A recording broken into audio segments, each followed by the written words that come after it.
Nova Manhã. Comunicação consciente. Com Vanessa Pedrosa. A Vanessa Pedrosa é fonoaudióloga, doutora em saúde baseada em evidências, diretora da Fonoevidência e especialista em comunicação para lideranças corporativas. Bom dia, Vanessa, tudo bem? Bom dia, Mauro. Bom dia, Ana. Tudo bem com vocês? Bom dia. E mais importante de tudo, a Vanessa é nossa colunista aqui no Nova Manhã e hoje ela vai falar de um hábito que muita gente tem. Muita gente tem. Tem gente que não se dá nem conta que tem, que é o hábito de interromper a pessoa enquanto ela está falando. Como é que a gente deve se comportar numa conversa, Vanessa? Ai, gente, olha, esse é um comportamento difícil. Você sabe que eu fiquei bem feliz com esse tema que você trouxe aqui pra gente, né? Eu tava esperando isso. Né, Mauro? Eu também queria falar com a Vanessa, né? Tem muita coisa pra te perguntar, Vanessa, mas então, né? Vamos lá, gente, sem interromper. Eu me interesso muito pela opinião de vocês e seria muito bom se vocês também pudessem dar a opinião de vocês. Essa é uma boa estratégia pra gente lidar com as interrupções. Uma delas é levar no bom humor, na educação, sempre na educação, né? Porque a falta de educação do outro não vai levar a nossa falta de educação como consequência. Mas geralmente as pessoas interrompem por falta de educação, por achar que a história delas é mais interessante, a opinião delas é mais interessante, por falta de escuta ativa, aquela capacidade que a gente tem de perceber o outro, de dar a fala ao outro e deixar o outro falar. Muitas vezes, isso deixa o falante extremamente frustrado. Ele se sente frustrado porque ele quer falar e constantemente é interrompido.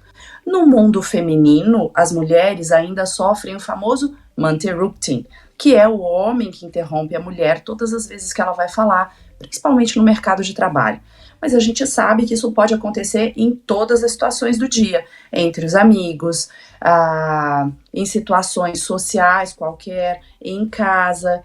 Então, e a educação começa de casa, e isso é importante a gente também pensar que a gente educa os nossos filhos até a não interromper.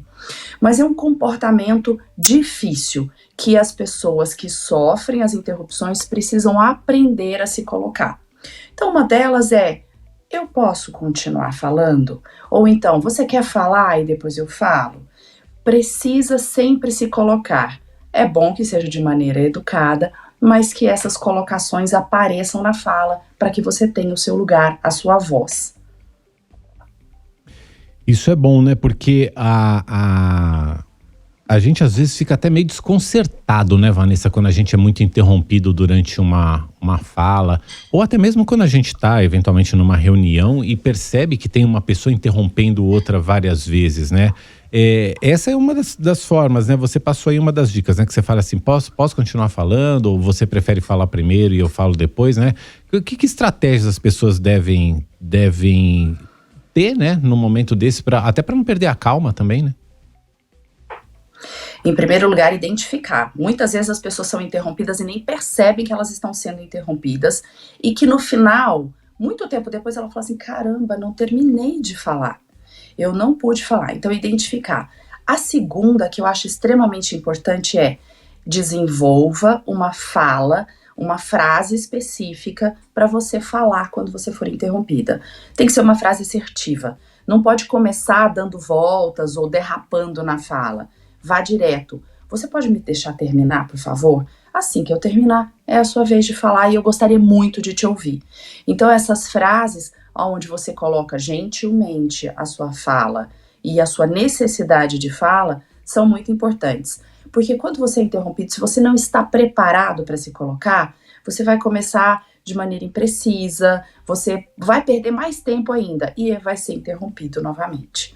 A gente tem muitos exemplos disso aí na internet. Se a gente procurar, por exemplo, Superior Tribunal Federal, a gente vai ver esse tipo de interrupção e as pessoas aprendendo a se colocar ali de uma maneira gentil, às vezes até com bom humor, mas educando, né? É um processo educativo do outro. Eu tenho uma pergunta, porque também existe o contrário. Existe aquela pessoa que fala sem parar.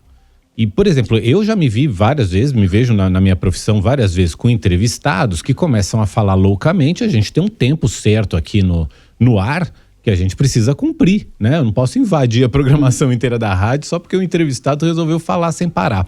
Como eu posso fazer para interromper uma pessoa educadamente?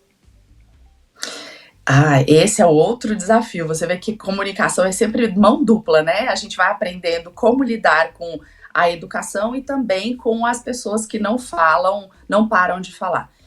Ache um ponto de corte e fale. E muitas vezes é necessário também pontuar a escuta. A gente também precisa colocar a nossa fala, que é um exemplo muito comum no ambiente de trabalho. Você tem 1 hora de reunião para discutir 3 coisas. Uma pessoa só fala. E ela fala, ela acha que ela está no centro das atenções. É muito importante que as outras pessoas aprendam a colocar. Olha só, temos um tempo curto de fala, todos nós precisamos nos colocar e agora você precisa concluir rapidamente. Essas são formas. Então, sempre colocar, e aí a pessoa sabe que ela vai ser interrompida, porque senão ela não para de falar nunca. Então, são estratégias de comunicação que a gente vai desenvolvendo para aprender, inclusive, a identificar os que não param de falar nunca e identificar aqueles que interrompem e como lidar com eles. Vanessa, eu teve uma reunião, eu estava participando de uma reunião social, de amigos, e o pessoal falava, eu queria falar e não conseguia. E eu não falei nada, simplesmente eu levantei meu braço, falei assim, oi, eu tô aqui, sabe? Só com um gesto, interromperam, olha, ela quer falar. Então, é interessante essas formas de interrupção também, a gente tem que sacar isso também, não adianta gritar, berrar, um simples gesto também significa muito, não é? Significa muito, e essa é uma outra estratégia. Sempre que quando você estiver falando, você estiver numa situação onde a outra pessoa não te deixa falar nunca, levantar a mão funciona muito. É um gesto tão emblemático que a gente estava acostumado a fazer isso na escola, exato, né? Então, quando a gente exato. leva para esse momento, as pessoas vão ficar curiosas para saber o que você quer falar. Essa é uma boa dica, Ana, e é um bom comportamento. Porque é aquele momento assim, gente, olha só, eu tô aqui, eu também preciso falar. Muito bem, sem querer te interromper, mas já te interrompendo, a gente vai ficando por aqui. Vanessa, obrigado por hoje, muito bacana esse tema. E vamos lá, boa semana para você. Até semana que vem com mais um tema de comunicação aqui no Nova Manhã. Obrigado, Vanessa. Boa semana para vocês, obrigada, é muito bom estar aqui e quero convidar vocês, porque eu deixei algumas dicas lá no Instagram, Vanessa Pedrosa Fono, sobre isso também. Vanessa Obrigada, Pedrosa gente. Fono, lá no Instagram, para você pegar as dicas de comunicação com a Vanessa. Obrigado, Vanessa, uma boa quarta para você.